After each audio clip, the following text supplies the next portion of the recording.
Hello, everyone. Good to see you again. I wish I could see you. That would be so much better.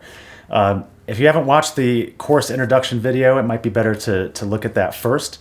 This video is concerned with the course logistics, what you can see and learn, what you can't see and learn, the syllabus and the assignments and that kind of stuff. So most of this is going to be sort of a screencast rather than me just talking at you, so you can kind of follow along with what you'll be seeing. So let's jump into UNM Learn, which is probably your first point of contact for the course. I'm going to make myself small here. And so you can see the screen here. I'm logged into our course.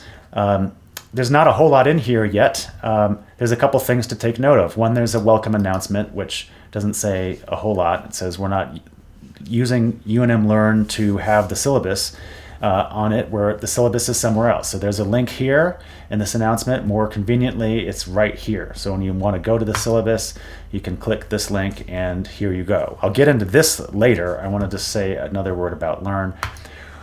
We're not using Learn to manage the syllabus for reasons I can explain later, but we are using it to submit all coursework, all assignments, everything is going to be submitted through Learn, either through the discussion board, which you see here. There's an introductory thing that you'll post on this week. What I'm doing for these introductions is when you click here, you can see that I've made a post here that introduces myself a little bit. What I want everyone to do is to reply to the person who posted right before you. So if you haven't posted anything and you go right now, you can reply to me and put your introduction here. The prompt is on the syllabus, which we'll see in a second. But one thing that you will normally do is when you have a discussion board like this, you will be able to create your own thread and you just kind of have your own little space on the discussion board. But for this week, we're doing something a little different. And if it totally fails, I apologize in advance. But what you'll do is reply to the person ahead of you. So we have kind of this chain, and I'm asking you to sort of build on what the person ahead of you is saying. Find some way of connecting to the previous poster, and then say your little thing, and then we'll just kind of go see where that thread goes. Okay, so that's the discussion board. There's a quiz area, which looks like this. There'll be more quizzes as we move through this semester. Right now, there is one quiz, and you need to do this quiz this week.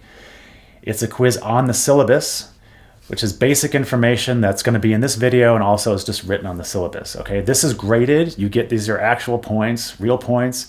So make sure you've watched the videos and read the syllabus. I'm not trying to trick you. I'm just trying to make sure you're familiar with basic information, but I'm always astounded how many people get really simple questions wrong because they just think they can sort of guess their way through it. So make sure you look at the syllabus and you will ace the quiz and start off on a good note.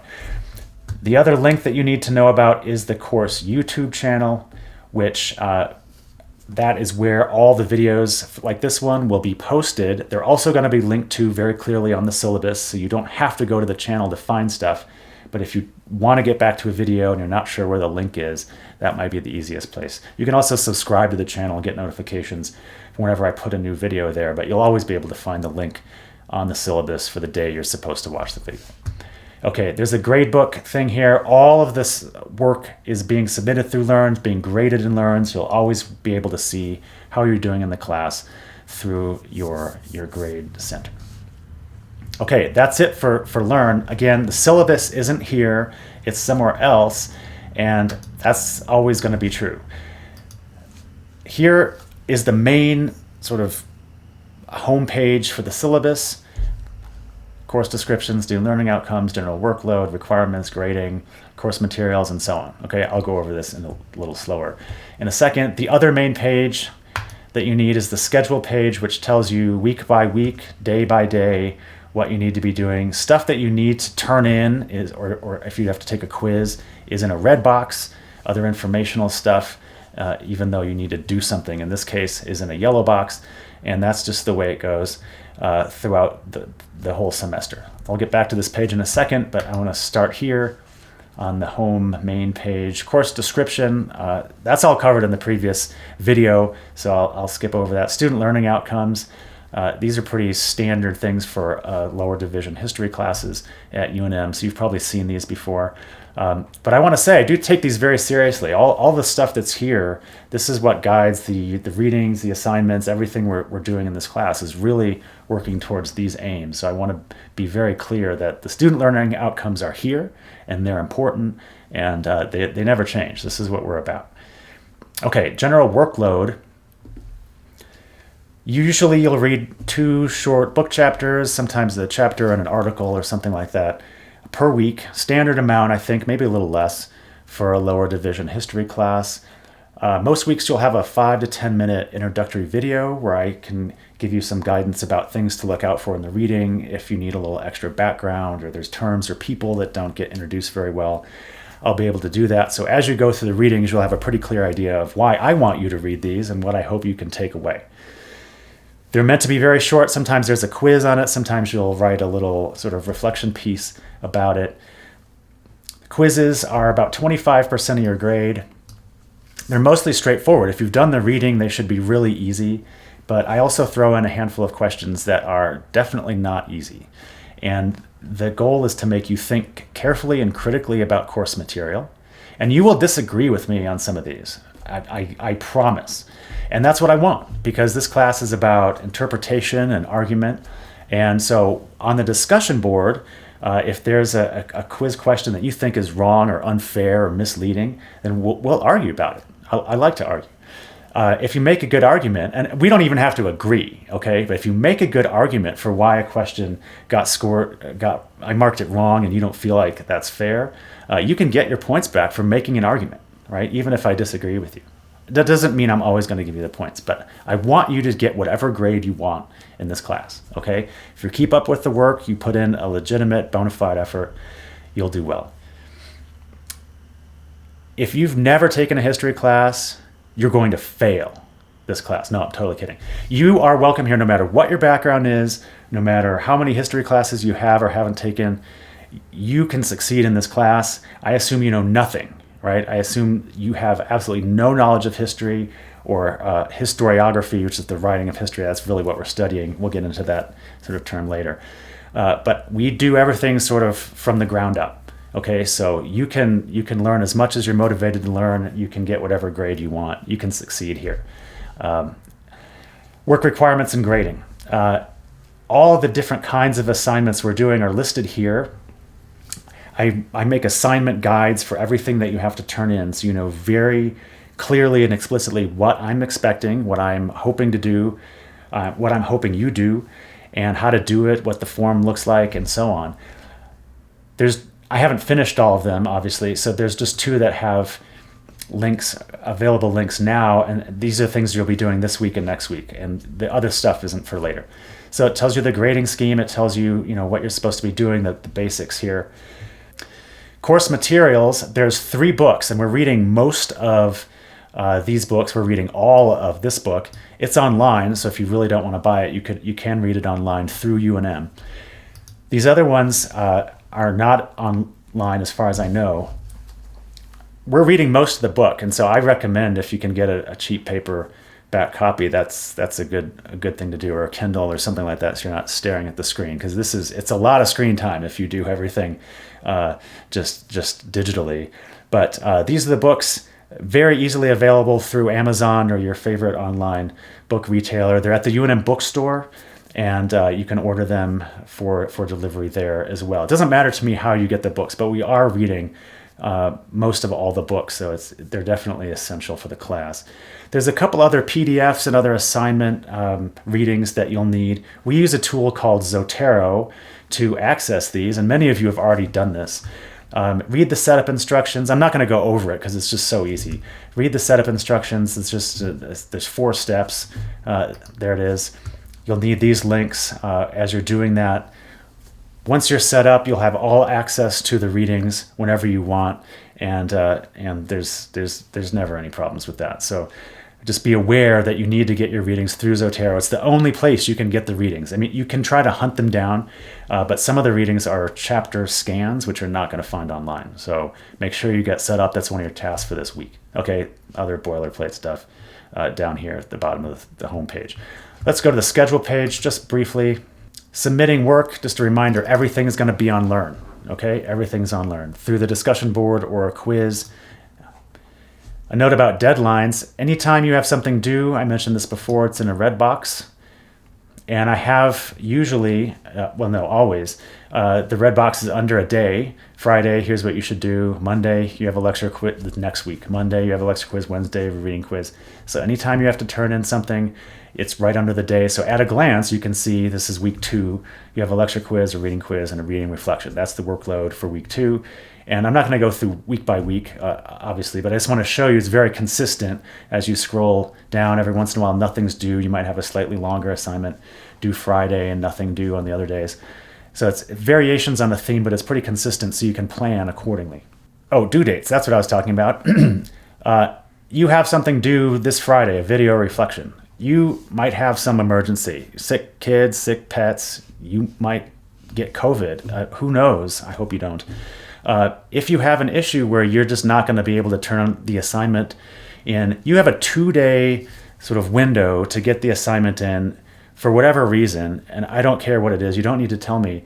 You get 2 days, no problem. After that, you get a 0, unless you let me know that you're having an issue. Again, I don't need any details. Just let me know you're going to need more time, and that's fine. You can have it. I'm not making a judgment about it. You can always get more time, but you need to ask for it. But you get 2 days no matter what. You don't have to ask me about the 2 days. You automatically get that. But if you haven't talked to me and you don't turn an assignment in, I'm talking about this thing, so I should probably put it on the screen. If you haven't talked to me and it's 2 days overdue, you get a 0, because there's no point in going back and doing previous work from weeks and weeks and weeks ago. You don't learn anything. This class is designed so that there's a little bit of work, kind of Monday, Wednesday, Friday. Again, there's not something due every day, but at least 2 days a week, there's something due. And they're all small. If you just keep up with the readings, keep up with the assignment, it's smooth sailing. There's no big assignments. There's no big midterm or final. Some assignments are worth more points than others. If we go back to the home page for a second, you can see here your quizzes are 10 points. The reading responses that you do from time to time are 10 points. These other assignments are 20. The final is 40. So some things are worth a little bit more, but it's very evenly spread out throughout the semester. For this week, it's a little bit atypical because we're getting started. You don't have to do most of the stuff that we're doing this week anymore. So get set up with Zotero, and then once that's done, that's done. You have a syllabus quiz. We looked at that and learned that should be no problem. You have a couple readings. What is history? Why study history? Introductory connections. This is what I was talking about before on the discussion board. Okay, so let's try that. So that's your sort of introductory assignment, and you're gonna use the 2 readings that are linked here, and these just they're kind of like blog posts. You use that to kind of inform what you do in your introductory connection. And for Friday, we have a commencement speech. David Foster Wallace, some of you know him. Kenyon College, 2005, he gave a really famous commencement speech, which I think is really awesome. And you can read it. There's a transcript on this link, or you can listen to it. I can just actually click on it so you can see what I'm talking about.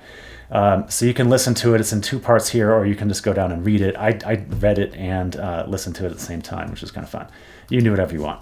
But you're going to write a reading reflection on it for Friday. So it's due Friday, but if you end up turning it in, like Monday, that's okay. If you need to, I recommend just getting it done by Friday. Here are the questions that you need to address in your reflection. Okay, and this follows the standard reading reflection. Instructions are here, 250 to 300 words. You can write more or less depending on what you do, but don't write 600 words and don't write 50 words. That's not good. And then there's a rubric on Learn that you'll be able to see when you go to post something. And here's how the points sort of get assigned. I think this is clear enough. But if you have questions about the grading or anything like that, let me know. And the last thing we do in the course, not to get ahead of ourselves here, looking at April, seems like it's never going to be here. We read this book called 7 Sheep Things, and as I kind of explain what we're doing here, but just to summarize, we're reading this book. It's a popular book from a couple years ago, And it uses history in a very particular way. And I think that's what you should be able to do after taking this class, is think about how books are using history in particular ways, and what the strengths and weaknesses are, and how it affects the argument, and how it affects, what you're getting out of the book. So we actually practice using all the stuff we do in the first 2/3 of the class. We apply it to this book. So we spend a couple weeks where all you're supposed to do is read this book. It's about 200 pages. And it's not an academic book. There's no jargon. It's not really dense. It's meant to be a fast read. We take some time to do it, and you'll have some small assignments you need to do as we move through it. But that's kind of the sort of the capstone assignment for the course, is to can apply all the stuff. When we look at sort of how history has been written and how historians do their work, how can we better understand how history is used in any book? And we're using this one as an example. The last couple of weeks, we don't learn anything new. We're just reflecting on stuff we've done, and you'll have a couple assignments. And then the last week of class, I'll do some wrap-up lectures and stuff like that. And then you'll just be working on your final, which is due the end of finals week. If anything is missing or unclear, or you can't find what you're looking for on the syllabus, if you have any questions about how the class works, please let me know. I think I can, look, I'm full size. Please let me know if I can be of any help. I'm excited for the class. This is one of my favorite subjects, historiography. I look forward to all our discussions on the discussion board. Unfortunately, not in person, obviously, but we'll do the best we can. Let me know how I can help. Okay, take care.